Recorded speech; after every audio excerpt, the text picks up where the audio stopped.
you doing, baby girl? What you doing? Oh, gotta come up and see me. Gotta come up and see me. Oh, found a smell. Good girl. You good girl.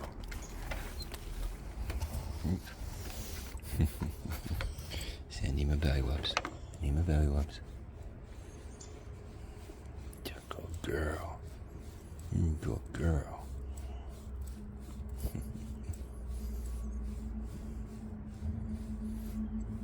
Oh, mommy. How we doing today, folks? I think we're finally starting to see a touch of spring. Anyway, I thought I'd come to you today with another video. So I can get a little bit of the air first. There's the Jeep. Anyway, let's head inside and we'll do up another video.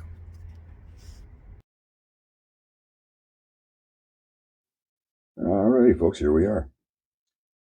So, as you can see from the box sitting in front of you, we're going to be looking at a Boker knife. Before we do that, for anybody who saw the unboxing video I did the other day from the package from Chicago Knife Works, you'll remember that this little felt slip was in there. And it didn't have a closure or anything on it. It was kind of roomy inside. And I thought to myself, what am I going to use that for? Well, I went ahead and add a little bit of Velcro to it. So now, bam, representing the canoe crew. So, anyways, I just wanted to throw that out there and show it to you. So for today, the knife we're going to be looking at is a Boker, and it is a Boker Magnum Classic Hunter. It's a lockback folding knife.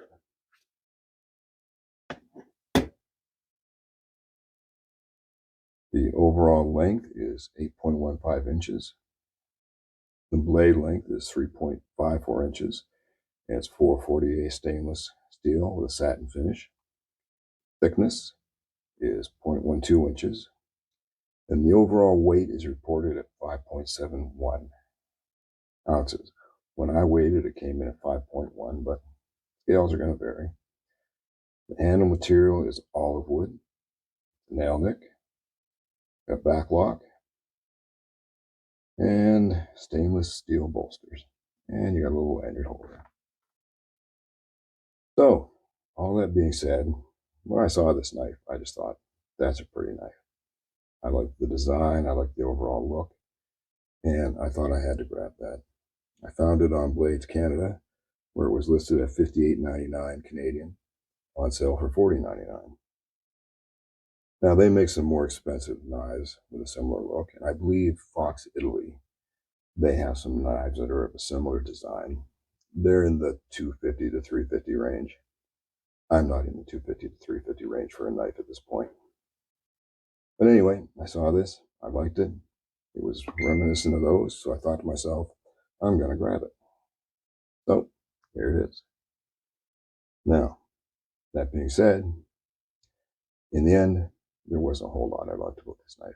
I was actually quite disappointed. The nail nick, you really don't need it. It's a very light pull. Snaps in nice. Up and down is solid, but side to side is really wobbly. In fact, you might be able to hear that. That I didn't like. The blade grind, fairly even on this side. So if you look up here, got a little bit of a peak right here. Flip it over, got that same peak. Mostly the grind is good, but it gets pretty heavy towards the tip. It was reasonably sharp out of the box. I mean, probably cut paper, but now, all that being said, fit and finish. Look at the pins. Pins are very proud. This one's not too bad. See, I catch that one with my nail. This one's a little bit raised. This one is terrible.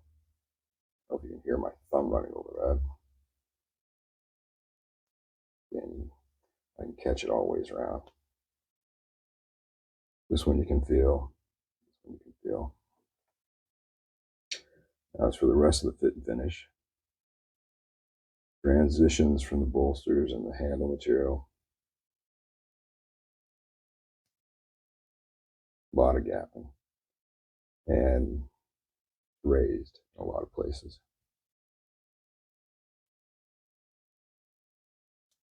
A lot of spots I can get my nail on it. Same on both sides. Great big gap right there. It's like they didn't even try to make it fit right. And look at that gap in there. The liners on the back, I mean, look how uneven that is from here to here. It slopes that way. A little bit of a gap there. But, I mean, look here, you can see that. There's even it's like they had to cut a chunk out to fit the blade in. There's, I mean, from here to here, not even close to the same. And over here, got the same thing. This side comes down much further than this side. That side's squared off, this side's rounded. It gets even worse when you get up to the top. I mean, look right there. Not even close to even. It's like they rounded the tip right off on that one. I mean, see the difference right there.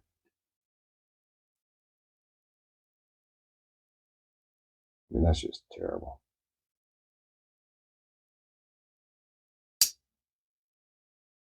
And again, uneven on the sides.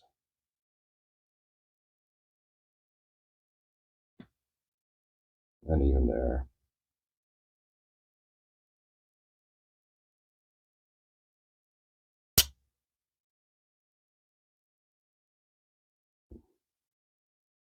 There's so many hot spots on this.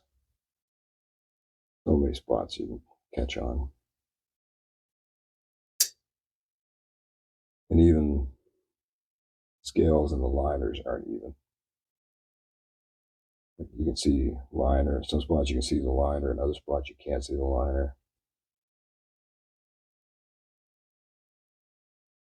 You can see liner, or you can see wood. And insides of these liners are quite sharp. I can feel them against my fingers holding it. This is a knife that I would not feel comfortable using. It's bad enough to wiggle on that blade. I don't feel comfortable that the blade is secure. And then, I mean, you could wear gloves to use it, but unless you're wearing a tight weave glove or a leather glove or something, I mean, any threads in the glove are going to catch in so many places. I was very disappointed in this one. But lessons learned. Now I will say, that's not on Blades Canada. They didn't make it, they only sell it. And I'm sure if I raised issue with it, they would have taken care of me because they've taken care of me with other blades. I had one that came with a severely warped blade. I sent it back to them. They mistakenly sent me the wrong knife back. I pointed that out. They said, well, keep that one and we'll send you the one we're supposed to send. So I can't fault them at all. They've done well by me. But sometimes you need to learn a lesson, and sometimes you need to keep a reminder of that lesson around. So I'll keep this reminder around. But that's my first Boker. I had understood that Boker had a pretty good reputation. Now, maybe I'm wrong on that. Maybe there's some Boker people out there, some Boker fans, some people who have Boker knives that can correct me on that. Maybe this is an anomaly. Maybe somebody just had a bad day at the factory that day. But I'd like to hope so, because they've got a nice lineup. There's a few knives there that I like the look of, but until I learn for sure whether or not they're a quality company or put out a consistently quality product, I'm not going to pull the trigger on any of those. So if you've got any experience with Bokers and you think I just got a one-off here, please comment and let me know. If you've gotten some bad Bokers, please throw that out there too. I'd like to know, should I invest in any more Bokers, or have I learned my lesson and I should stay away? But anyway, that's pretty much it for today. On a more positive note, there's the other little slip I got from Chicago Knife Works that I wasn't sure if I was going to be able to use that because it's pretty small and pretty tight, but bam, it fits nice for this Red Fox Trapper. It has to take something with a lanyard on it. In we go, disappears, pops out nice. So I'm happy with that. Anyway, stay tuned. I'll probably throw a few pictures of this knife up, try and get some close-ups of some of the less than fabulous fit and finish. But otherwise, if you liked, please throw a thumbs up. If you'd like to see more, consider subscribing, and I'll come back to you soon with, I'm sure, a more positive review. Until then, y'all take care, be safe, and try and be handy. We need more handy people around right now. Handy's in short supply, kind of like common sense. Y'all take care, and we'll catch you on the next one. Bye.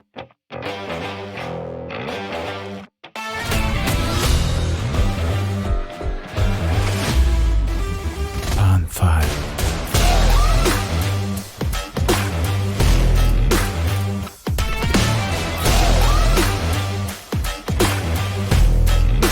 On 5.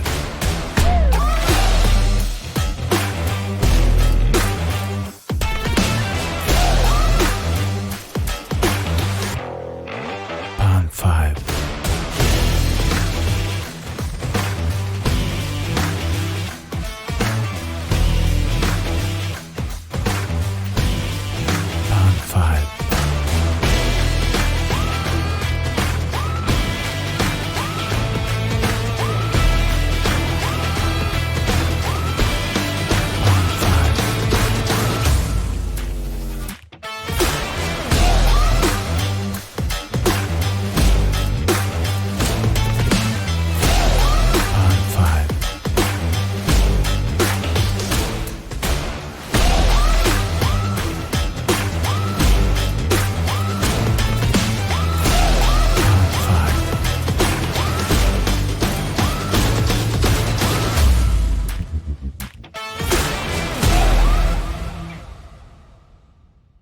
On 5.